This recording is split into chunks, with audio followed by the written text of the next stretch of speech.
Salut à tous, Yazi sur Diavolo TV, j'espère que vous allez bien. Ça fait bientôt 2 ans que les premiers épisodes de Détective Conan sont de retour sur Netflix, en version remasterisée s'il vous plaît, pour notre plus grand plaisir. On va y aller dans l'ordre de diffusion des épisodes, je vais vous donner celles qui sont pour moi les 10 meilleures enquêtes de la saison 1. C'est parti.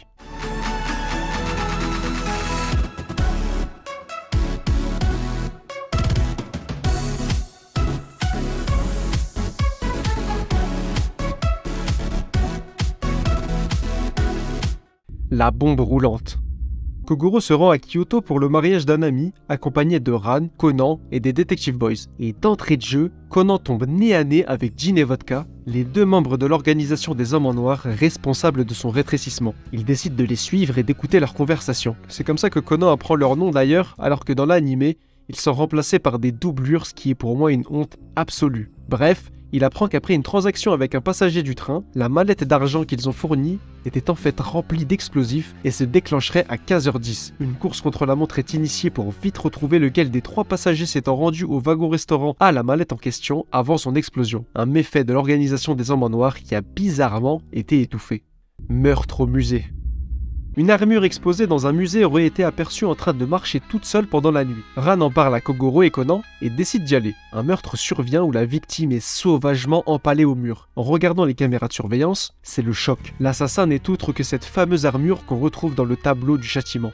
Qui est le responsable de cette tragédie sanglante? Le propriétaire du musée qui a été assassiné a l'air d'avoir écrit un message sur un papier avant de mourir et on y retrouve le nom d'un des employés du musée. Mais le stylo dont s'est servi la victime a été retrouvé rétracté. Quelle victime aurait rétracté son stylo face à la mort? C'est comme ça que les soupçons se portent sur le conservateur du musée qui, à la fin, avoue avoir placé une feuille dont le nom était déjà rempli et le stylo sans encre que la victime a jeté. Il a ensuite changé son stylo avec celui qui a été jeté, mais pas de chance. Conan est passé par là et il est pris sur le fait quand on lui demande d'écrire avec celui qu'il a dans sa poche, autrement dit, celui que la victime avait qui n'écrivait pas. Voulant se venger du propriétaire rongé par la cupidité qui voulait changer le musée en hôtel, le sang impur du démon attaché le conservateur, lui aussi marqué par son crime.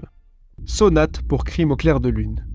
On passe à un grand classique de l'animé, une affaire qui en a marqué plus d'un via un épisode spécial de 45 minutes. Kogoro reçoit l'appel d'un certain Aso-Keiji pour venir enquêter sur l'île au clair de lune. Problème, ce même Aso-Keiji est mort depuis 10 ans. Apparemment, il aurait tué toute sa famille avant de brûler sa maison, un soir de pleine lune, en jouant comme mélodie finale la sonate au clair de lune de Beethoven. Le piano du soir de la tragédie est classé maudit, comme attaché à la volonté de vengeance de son ancien propriétaire. Tout le monde s'interroge sur la raison de la mission de Kogoro, et en cette période électorale, les candidats sont tués un à un. La malédiction du piano semble à nouveau hanter les habitants de l'île. Un mystère épais et brumeux se dresse autour de cette affaire. Dans son testament, à travers une partition, Aso-Keiji raconte qu'il était de mèche avec les politiques et effectuait des trafics de drogue grâce au piano. Quand il a voulu arrêter, ils l'ont réduit au silence et maquillé son crime en suicide collectif, le tout en montant une malédiction autour du piano pour que personne ne s'en approche et puisse continuer leur trafic. On apprend que le véritable meurtrier était le docteur de l'île, déguisé en femme, qui n'est autre que son fils venu il y a 2 ans sur l'île pour enquêter sur la mort de son père. Nasumi a tiré des aveux et décide d'assassiner les autres membres du complot. Taché par le sang de la vengeance, il se laisse mourir dans les mêmes circonstances que son père. De même que son testament, il laisse à Conan un dernier message avant de succomber aux flammes.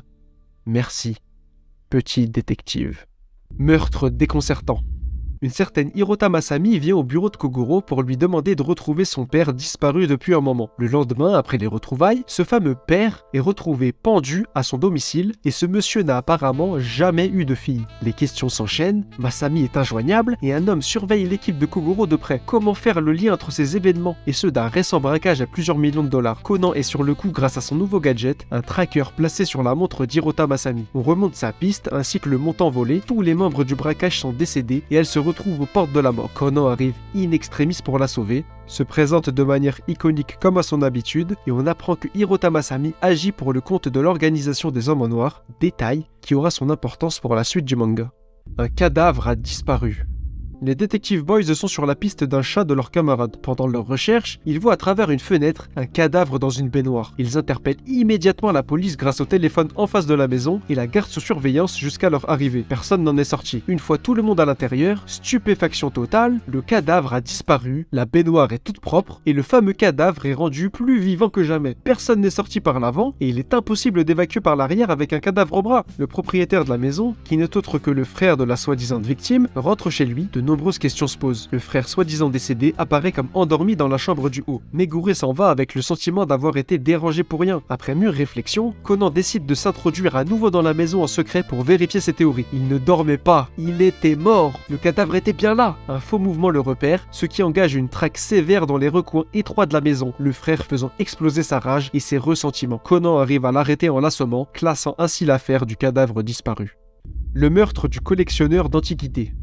Un collectionneur d'antiquités a missionné Kogoro pour surveiller sa femme qu'il soupçonne de le tromper. Le rendez-vous est interrompu par un visiteur. Le client s'en va le conduire en salle d'attente, mais il revient pas. Quelques temps plus tard, on le retrouve maculé de sang. La pièce est sans dessus-dessous et vulgairement tronchée à tous ses recoins. Un adepte du katana n'aura jamais fait quelque chose d'aussi grossier en principe, ce qui exclut Suwa et porte les soupçons sur les deux autres. Après que sa femme trouve qu'une clé a changé de tiroir, Conan remarque que les traces sur le meuble ne sont pas toutes continues, ce qui implique que les tiroirs ont été interchangés. En les remettant à leur place, on peut lire le nom Suwa, qu'il a par la suite interchangé puis saccagé vulgairement la scène de crime pour dissiper les regards du meuble. Croulant sous les dettes, il avait confié son sabre familial contre de l'argent à ce collectionneur qu'il a misérablement vendu. Dans un élan de folie, il décrit la scène de crime en fonçant sur un Kogoro endormi qui ne bronche pas d'un cheveu, puis finit par lui témoigner son profond respect. La maison hantée. Ayumi aperçoit un feu follet dans une maison réputée comme hantée. On y entendrait aussi des cris. Les Detective Boys s'en vont l'explorer. Mitsuhiko entend un cri, part seul, ce qui scinde le groupe. Conan et Ayumi se retrouvent à deux dans la pénombre. Ils aperçoivent ce qui semble être un fantôme apportant un repas quelque part dans la maison. Mais pour Conan, tout devient clair. Ça, la trappe neuve, la fenêtre ouverte sans dégâts, cette maison est encore habitée. Ils descendent dans une pièce où un homme aux cheveux longs est enfermé. Quelqu'un arrive. Conan se cache. Mais ils se font repérer. Sous menace de mort, il expose ses théories. La mère a fait passer la maison pour vide après que le fils ait accidentellement tué son père pour le cacher à la police en attendant la prescription. Mais la culpabilité qui ronge le fils lui fait pousser des cris incessants de terreur chaque nuit. Certes, la police ne le retrouvera pas, mais il n'échappera pas à la culpabilité. Va-t-elle lui laisser porter le poids de ce fardeau jusqu'à la fin de ses jours ? La réunion de classe de Kogoro. Kogoro a une réunion d'anciens élèves de prévu. Il veut pas emmener Ran et Conan, mais s'y voit contraint par une de ses anciennes camarades, Yumi, après que Conan l'ait aidé à arrêter un cambrioleur au même moment. Il narre le bon vieux temps et décide de faire du ping-pong avant le feu d'artifice. Mais Yumi se met à l'écart. Ils s'y rendent quand même, mais tous en retard. Et en voyant que Yumi n'est pas là, ils vont la chercher dans sa chambre et la trouvent assassinée d'une balle dans le crâne. Un faux suicide qui est vite démenti, mais d'après la rigidité cadavérique, l'heure du crime est estimée au moment où tous les camarades jouaient ensemble. De nombreuses incohérences autour de Kazushi montrent qu'il savait que Yumi était déjà morte et a fait en sorte de tenir le groupe occupé pour se créer un alibi, ensuite jouer seul avec Yumi, puis l'assassiner. Son corps encore chaud de l'effort s'est rendu rigide très rapidement et a trahi l'autopsie, mais sa main est restée raide comme sa manière de tenir la raquette. Conan comprend, mais au moment où il veut endormir Kogoro pour résoudre l'enquête à sa place, il se ravise pour laisser sa volonté intacte de résoudre ce crime qui lui tient à cœur. Conan l'aide et à force de déduction, Kogoro arrive à laver l'affront de cet acte odieux perpétré avec l'arme du cambrioleur disparu auparavant à cause du chantage intensif qu'il subissait de la part de Yumi. Kogoro renverse l'affaire avec brio. Meurtre au studio de télévision.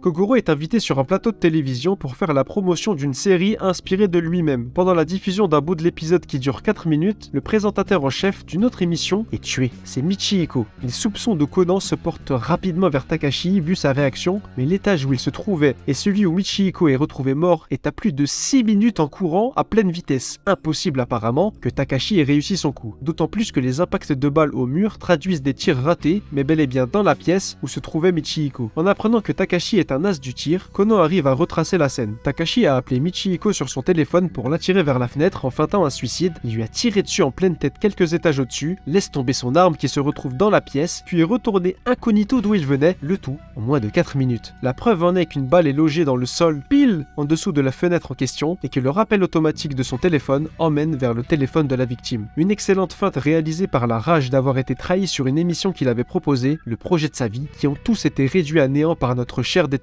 en prime time, en lui valant officiellement le nom de Kogoro l'endormi. l'homme aux bandelettes. Et comment ne pas terminer cette liste avec l'affaire de l'homme aux bandelettes? Sonoko invite Ran à passer du temps dans le manoir de sa sœur. Ambiance forêt et romantisme avec l'ancien club de cinéma? Non, rien de tout ça. Arrivé sur le pont avec Conan, il croise un mystérieux homme aux bandelettes qui s'empresse de disparaître dans la forêt. Personne n'a l'air de savoir qui il est. Ran se trompe plusieurs fois avant de gagner sa chambre. Pendant une balade, Ran se fait attaquer par l'homme aux bandelettes mais s'en sort. Puis une autre attaque qui annonce la mort de Shikako. Quelles sont ses motivations? Le pont a été coupé et une pluie battante confine nos personnages dans le manoir. Shikako disparaît sous le nez de tout le monde en passant par la fenêtre, portée par l'homme aux bandelettes. Il s'empresse de le rattraper, mais elle est retrouvée démembrée dans la forêt. Qui est ce tueur de sang-froid? Il revient à la charge en attaquant une nouvelle fois Ran et Conan dans la pénombre. Aucune trace de boue n'est retrouvée. L'homme aux bandelettes a attaqué depuis l'intérieur. Le meurtrier est parmi eux. Force de déduction, Conan trouve que le passage du bandelé par la fenêtre est une mise en scène avec un costume et la tête seule de Shikako, qui a été ensuite emmené dans la forêt par Ryoichi, l'ancien metteur en scène du groupe. C'est un faux gros qui a utilisé cette astuce pour brouiller les pistes, mais a certainement été remarqué par Ran lorsqu'il se changeait. Voilà pourquoi il l'a attaqué. Pour venger son ami Atsuko qui s'est suicidé après qu'elle se soit fait voler son script à succès par Shikako, se faisant passer pour un justicier, il a commis l'irréparable, le faisant lui aussi sombrer dans le spectre de la vengeance. Voilà, c'est la fin de cette vidéo, j'espère qu'elle vous aura plu. Qu'est-ce que vous pensez de cette liste de 10 enquêtes? Lesquelles vous préférez et lesquelles vous auriez ajouté? Dites-le moi en commentaire. On se dit à la prochaine. Pendant ce temps, portez-vous bien. Ciao!